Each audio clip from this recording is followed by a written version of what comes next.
Super-herói. O que vem à sua cabeça quando ouve essa palavra?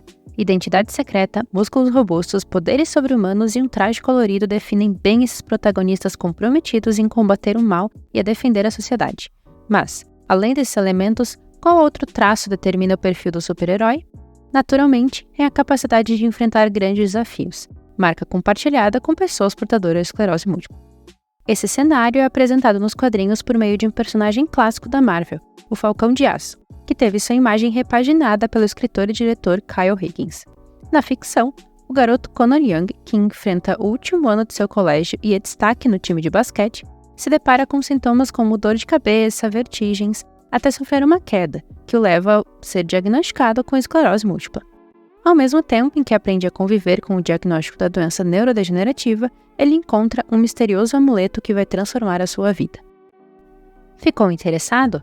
Para saber mais sobre essa doença, continue ouvindo esse episódio de Neurotalks.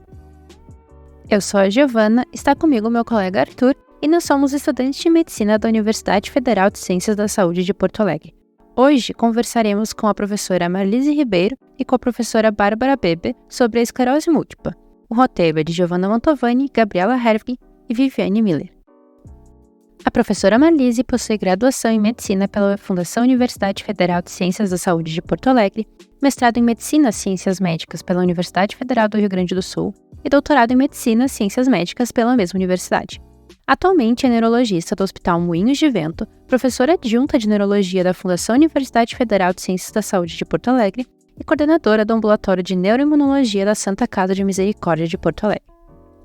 A professora Bárbara possui graduação em Fonoaudiologia pela Universidade Federal de Santa Maria, é especialista em Fonoaudiologia pela mesma universidade, tem mestrado em Distúrbios da Comunicação Humana pela mesma universidade e é doutora em Medicina e Ciências Médicas pela URGS, com estágio de doutorado no Memory and Age Center na Universidade da Califórnia, em São Francisco. É uma Atlantic Fellow for Equity in Brain Health, com fellowship pós-doutoral na Global Brain Health Institute, na Trinity College, em Dublin. É professora adjunta do Departamento de Fonoaudiologia da UFSPA, na área de linguagem do adulto e professora do quadro permanente do Programa de Pós-Graduação de Ciências da Reabilitação da UFSPA, com linhas de pesquisa em Fundamentos da Reabilitação Neurológica e, além disso, coordena o Grupo de Pesquisa e Estudos em Linguagem e Cognição do Adulto, o LINCOG UFSPA. Esse podcast foi desenvolvido por estudantes da Universidade Federal de Ciências da Saúde de Porto Alegre, com o objetivo de difundir informações sobre as principais doenças que se relacionam com o sistema nervoso de maneira breve, prática e acessível. Primeiramente, gostaríamos de agradecer a presença das professoras e já começar, então, introduzindo o episódio com a seguinte questão: o que é a esclerose múltipla? Bom, então, em primeiro lugar, agradeço ao convite. E já respondendo a primeira pergunta, o que é a esclerose múltipla? Então, a esclerose múltipla, a primeira coisa a gente tem que ter essa ideia de que ela é uma doença crônica, Na medida que o indivíduo faz o seu diagnóstico, e essa doença vai acompanhá-lo por muitos e muitos anos, Talvez por toda a vida após o diagnóstico. Então, aí a gente classifica também como uma doença crônica inflamatória, então existe uma reação inflamatória, uma alteração do sistema imunológico que vai desencadear essa doença. Então, ela é uma doença crônica e inflamatória e se acredita também que seja autoimune, ou seja, em que há uma alteração do sistema imune em que o próprio indivíduo produz anticorpos contra ele mesmo. Anticorpos que não são normais, que não deveriam existir. Os anticorpos devem existir para a gente combater bactérias, vírus ou proteínas exógenas, mas em alguns indivíduos existem essas doenças autoimunes e que o indivíduo começa a produzir anticorpos contra ele mesmo. Apesar de a gente não ter um anticorpo específico para a esclerose múltipla, ela se classifica como uma doença autoimune porque todo o processo inflamatório que envolve a doença, ele tem características de autoimunidade. Prof. Marlise, agora que a gente já tem uma definição geral dessa doença, imaginamos que as pessoas queiram saber se existe alguma causa identificável para a esclerose múltipla. Bom, a gente não tem uma causa definida ainda para a esclerose múltipla, O que causa a esclerose múltipla. Então, a gente costuma dizer que é uma doença multifatorial, ou seja, ela tem causas genéticas, provavelmente o sistema imune do indivíduo tem alguma alteração, que nasce com ele, já tem até alguns genes mapeados em relação a isso, mas precisa de fatores exógenos, ou seja, fatores extra genéticos, né? Fatores ambientais para que haja essa alteração imune, né? Então, recentemente, saiu um estudo sobre a importância da infecção por Epstein-Barr vírus, né? Então, que indivíduos que contraem Epstein-Barr, que é o vírus da mononucleose infecciosa, da doença do beijo, né? São indivíduos mais suscetíveis a desenvolver esclerose múltipla.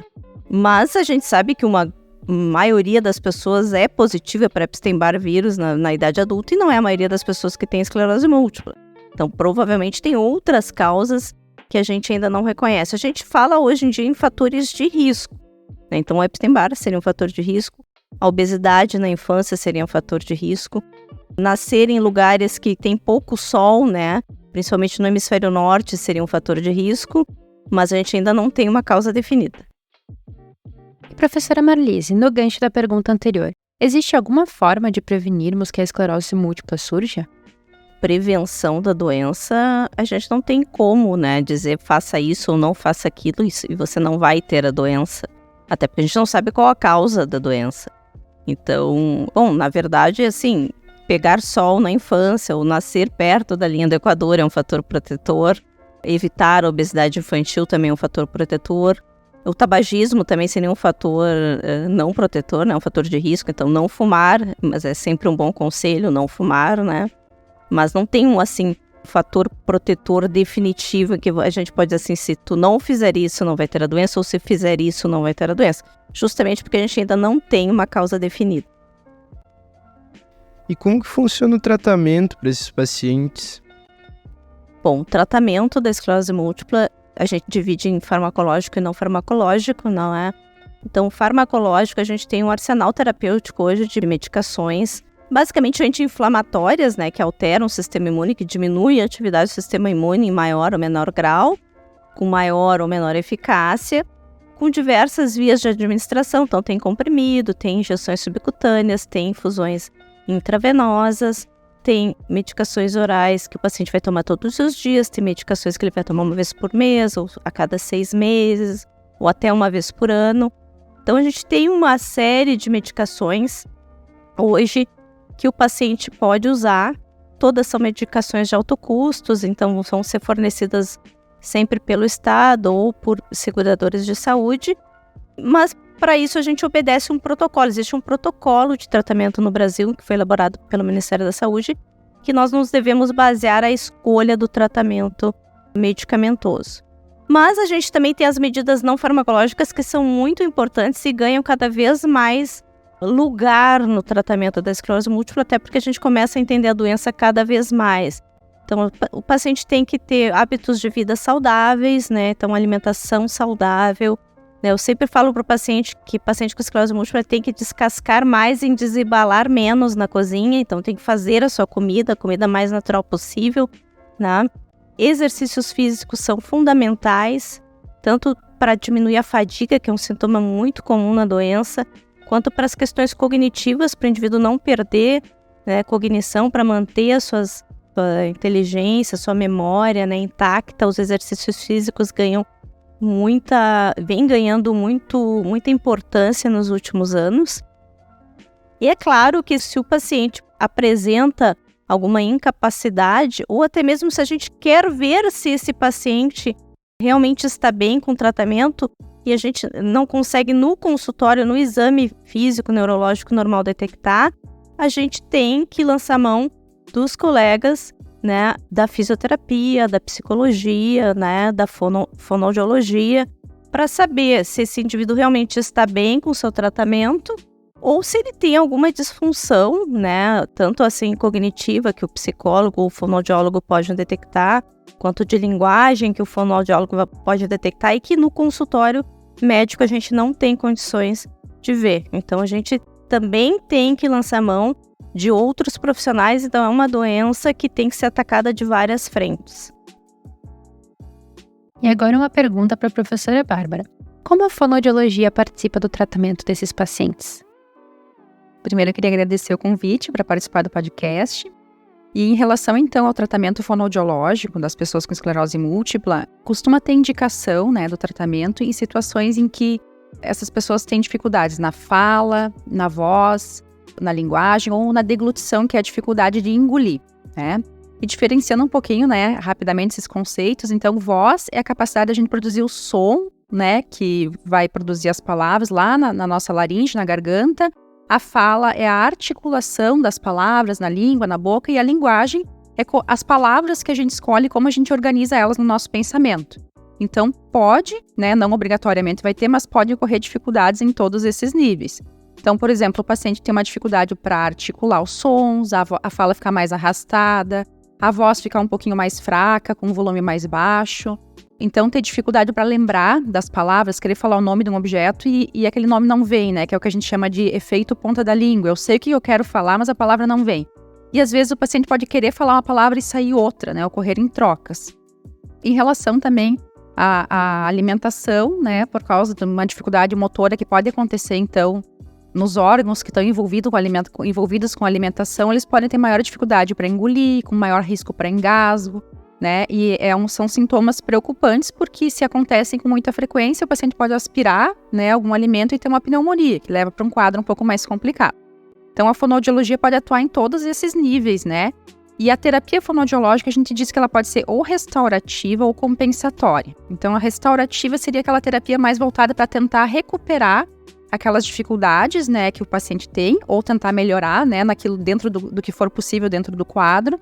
E a compensatória é tentar criar estratégias para ele tentar compensar aquelas dificuldades, né? Então, por exemplo, se ele cansa muito para falar, porque ele não consegue controlar o ar, né, na hora da fala, tentar ensinar ele a fazer pausas com mais frequência ou formular frases um pouco mais curtas para ele poder ter tempo de respirar. Então, isso seria uma estratégia mais compensatória.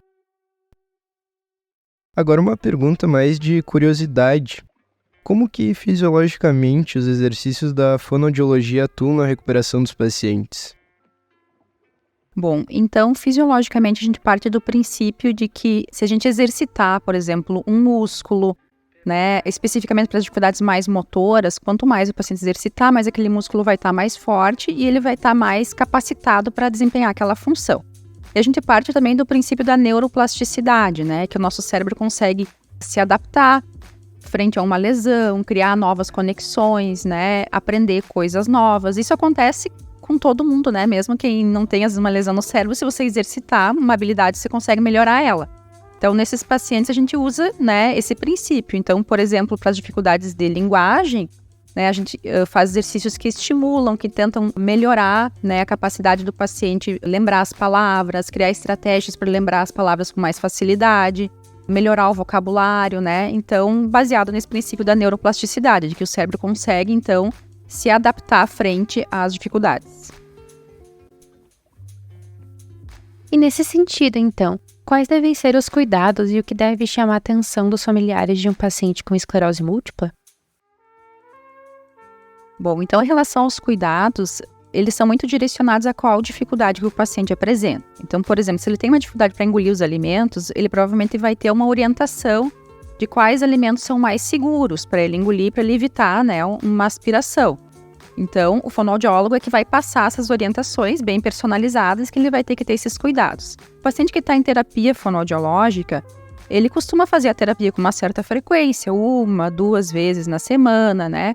Mas é muito pouco, não é suficiente. Então, a gente tem o costume de sempre prescrever exercícios e atividades para o paciente fazer em casa. Então, algo que é muito importante para o sucesso da terapia fonoaudiológica é ele seguir essas instruções da realização diária dos exercícios, né?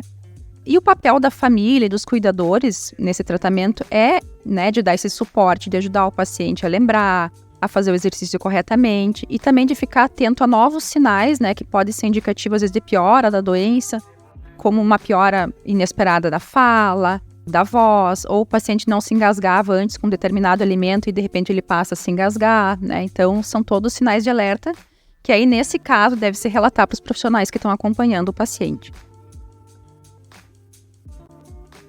E após receber um diagnóstico de esclerose múltipla, quais devem ser os próximos passos?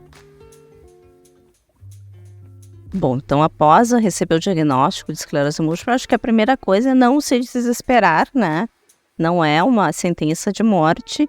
Como eu falei anteriormente, hoje a gente tem um arsenal terapêutico, os pacientes se diagnosticados mais precocemente, manterem o tratamento, né? Terem uma boa aderência ao tratamento, às visitas médicas, Há ressonâncias de crânio seriadas, que é uma coisa importante, né? Que a gente sabe que a ressonância de crânio é o nosso biomarcador da doença.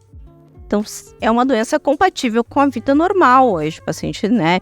Ele vai poder, como é uma doença mais diagnosticada em pacientes jovens, então, estabelecendo uma linha de tempo, ele vai poder se formar, ele vai poder trabalhar, ele vai poder casar, ele vai poder ter filhos. Claro que tudo isso dentro de um planejamento, né? E mantendo o acompanhamento médico, mantendo um acompanhamento com outros profissionais da área da saúde, se necessário, sempre, né? Mantendo a sua vida saudável, né? Com exercícios físicos. Então, tudo isso que a gente vinha falando anteriormente, mas para deixar esse indivíduo o mais saudável possível, para sua vida ser a mais normal possível hoje em dia. Então, não tem que se desesperar e procurar no Google esclerose múltipla e me ver uma figura de cadeira de rodas, né? Hoje em dia não é mais assim. Eu acho que até já tiraram do Google essa figura quando a gente digita esclerose múltipla, porque a história natural da doença mudou após a chegada dessas medicações aí nas últimas 2 décadas. Bom, complementando então a fala da professora Marlise, acho que em relação aos tratamentos não farmacológicos é importante, né, que os pacientes, familiares procurem, então esses recursos, eles provavelmente vão ser prescritos pelo médico, né, se ele verificar que tem a necessidade, e procurar sempre profissionais que sejam mais especializados nessa área, né, tanto para o tratamento fonoaudiológico, fisioterapêutico. A gente sabe que pode ser um desafio, né, para os pacientes, principalmente do sistema público de saúde, em ter acesso a essas terapias. Muitas vezes, quando você tem um profissional, você tem fila de espera, né, é difícil de conseguir, mas é importante também ter a demanda, mostrar que existe essa demanda para que possa se melhorar, né, esse sistema. Outra recomendação que eu acho que é importante, que pode ajudar, é que as famílias procurem em suas cidades, em seus municípios, grupos de apoio. Existem algumas cidades, alguns lugares em que se tem grupo de apoio para familiares e pacientes, onde ocorre uma troca bem interessante assim, de informações e de experiências, né, que podem ajudar bastante.